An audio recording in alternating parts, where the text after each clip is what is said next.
Hey, it's Julia. In this week's video, I'm going to be telling you how to grow your hair exceedingly long. Like a waterfall.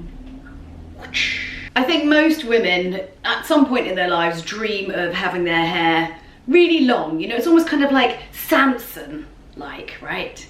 That's Samson-like, not Samsonite. That's, you can't put a wig on a suitcase. Well, there was that one time. Yeah, it's pretty long. So long, in fact, that I have to untuck it from my pants, should I go for a pee. Long enough that if it sheds into your soup, you end up having to like pull your arm so far back it looks like you're drawing a bow and arrow. Boing. So long, in fact, that if I walk past hairdressers with my hair down, they all glare at me because I've defiled their souls. Either that or it turns into like a West Side Story, like dance off, and they run down the street just trying to, why do they always want to cut my hair? Just leave it alone. It's fine how it is. Get about your business. Hairdressers are kind of my nemesis. Because they know that I don't like them just by the hair length. I'm going to tell you exactly what I do every day to, well, first of all, grow my hair this length, and then second of all, keep it this length and keep it healthy. And this is like 100% kind of what I actually do. There's no kind of BS in here. There's no spawning in here. Although I wouldn't mind a little bit of a spawn sometimes. Tris may hit me up, yeah. I mean, let's be honest, it's kind of expensive product-wise. It's basically a choice between this and this. Again, looks.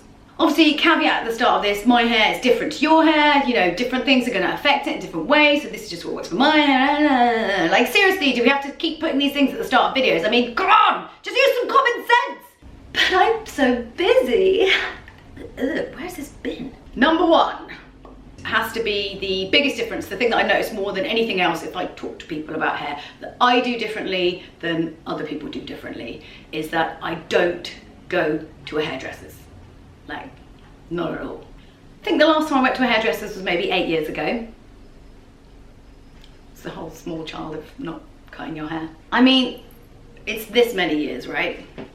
This, I should have framed this shot differently. Yeah, it's to my ass, okay? Just trust me. I'm not saying that hairdressers are evil or wrong in any way. Absolutely, of course not. I'm just saying that I don't go there. Although I could tell you the reasons why I stopped. Hello darkness, my old friend. It was a tough time. I mean, it's got to be this whole kind of cut it to grow thing has got to be absolute rubbish. I mean, look, I don't go to a hairdresser, my hair's really, really long. Maths. I mean, stupid maths, but maths, right? Don't get me wrong, if your hair is super crunch and super thirsty, and you know, you've got like ratchety, raggedy ends, then of course, absolutely, you should get them cut them off because split ends do damage your hair. But if your hair's like in pretty good condition, just forget it. Oh God, the hairdressers have come to get me. Who knew they had police vans? Hair emergency! Seems like something Mariah Carey might do. Cutting your hair is not gonna make it grow. I'm speaking from personal experience here. I don't know the science. Is there science? When I need to trim my hair, I do it myself. Honestly. This is not a joke. I do it myself with stationary scissors over a bin, just mainly because my hair's like long and dead straight, means that it's really, really good to do that. Plus, it's so freaking long that no one can even see the ends, mainly because they're probably still tucked into my pants. Number two has got to be don't heat style. You know you shouldn't do it, you do it anyway, it seriously messes up your hair. I try not to as much as possible.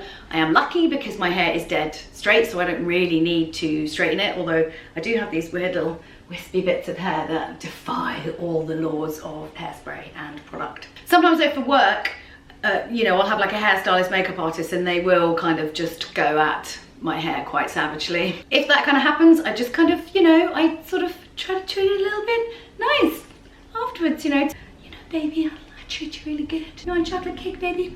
I can give you some chocolate cake. It's like how you treat a beautiful woman, you know? You gotta treat it real nice, give it special attention, all the moisture that it wants. A gentle, light touch, some soft massages, or some hard ones. Some people like it hard. Make time for your hair. Let it know that it's special and important. Try to make it happy. It's my toothbrush. What did you think it was? bars. Although it does have variable speeds.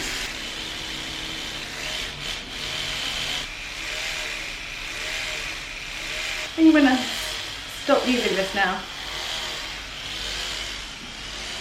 I mean, not quite that, but just like, air drying is important, try not to heat style. Number 3, hair bondage. I was trying to think of a really clever way of making this sound cooler than what it is. I'm talking about hair ties, basically, how you tie up your hair. God, the hairdressers are back! Tying your hair up every day is gonna kind of cause it to get a little bit weak, and obviously the longer your hair gets, the more annoying it is. Oh, it's so annoying. That you're gonna wanna basically tidy it up, you know, and like get it out of your way when you actually have to do, well, anything, because it gets in the way of everything.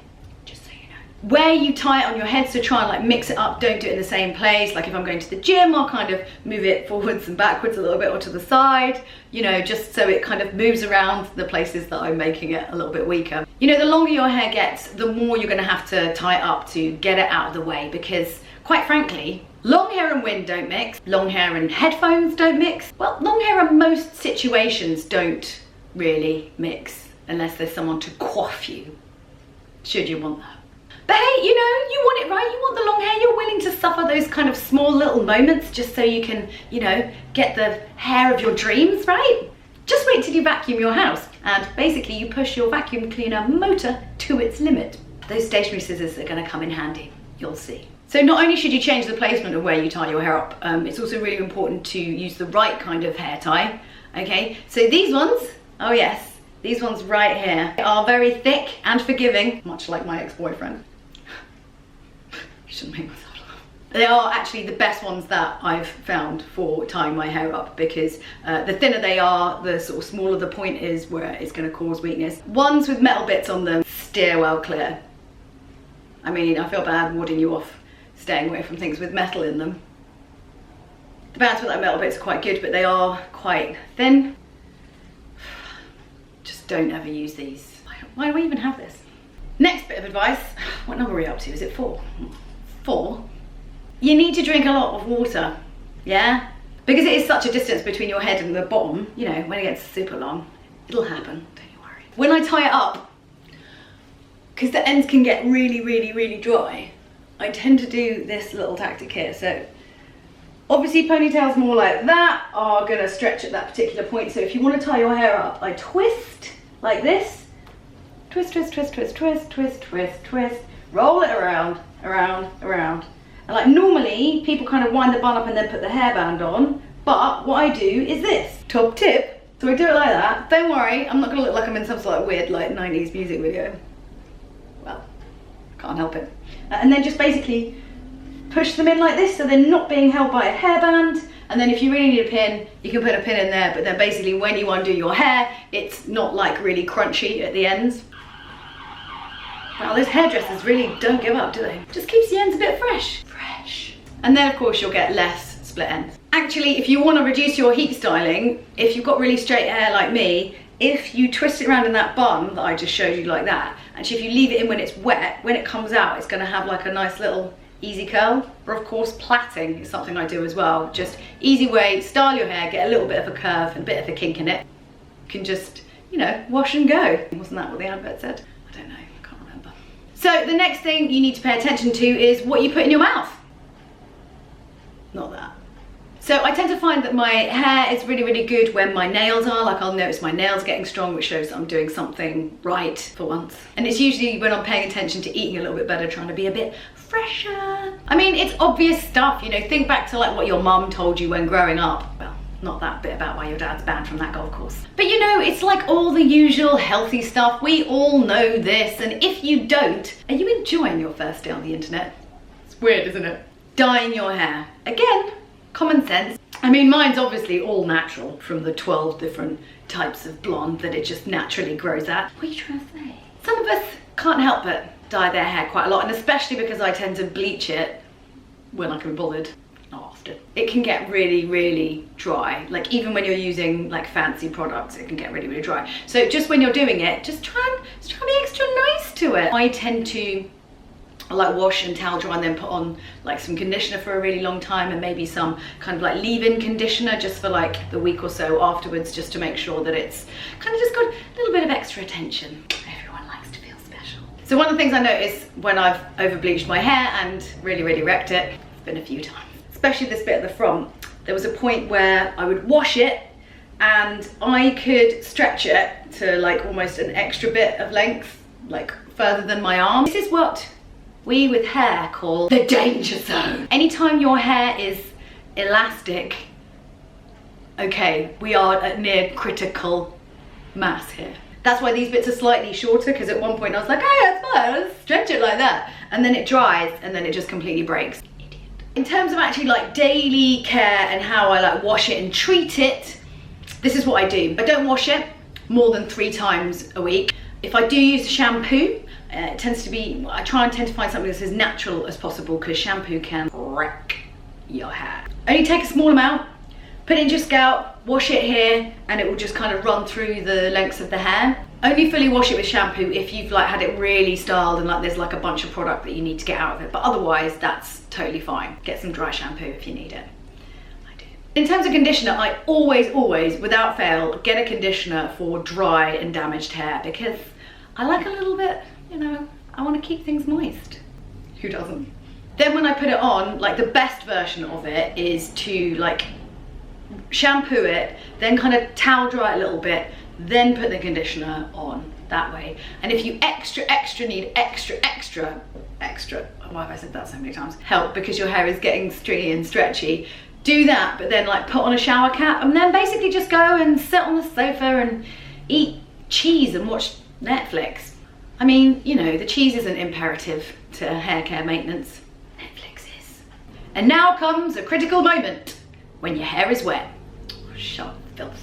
Basically, it's at its most fragile at this moment, and it's when you've got to take the most kind of due care and attention to it. Get yourself a good serum that's your type. Basically, towel dry your hair really gently, and then I do brush my hair when it's wet, but I have to be really careful, because it's so long, it has a lot of weak points. The best brushes that I found are, I mean, tangle teasers are pretty good. These are not bad at all, but absolutely the best one that I found and that I use, and it is a little bit expensive, but 100% worth it, is a Mason Pearson brush. If you look up the prices online, they are frighteningly expensive, but they're really good. And this is what you need to tell, like, if you're going to your hairdresser, because sometimes when your hair's really long, they just don't care and they just go straight in like this.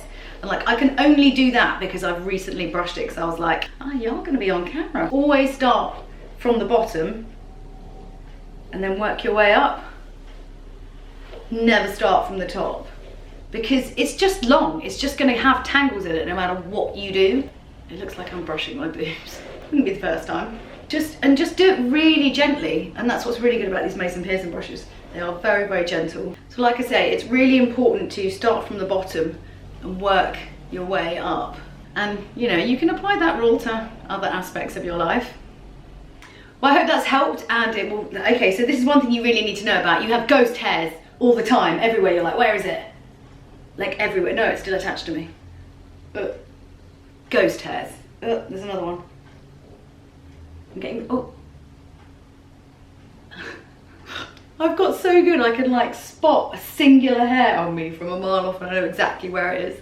It's not really a transferable skill, shame. So I hope that's helped, and it's given you a few little kind of tips and tricks to kind of getting your hair to grow a little bit longer. Just don't blame me if at some point when your hair is super long, glossy, and you're living in the moment. Oh yeah, you're living in the moment, and then you have to suddenly pull out a hair from your trousers that is the length of an arm, and the further you get out, the person in front of you's jaw drops, and it sort of subtly implies that perhaps maybe you're moderately unkempt in the crotchal area. I mean, you might be, but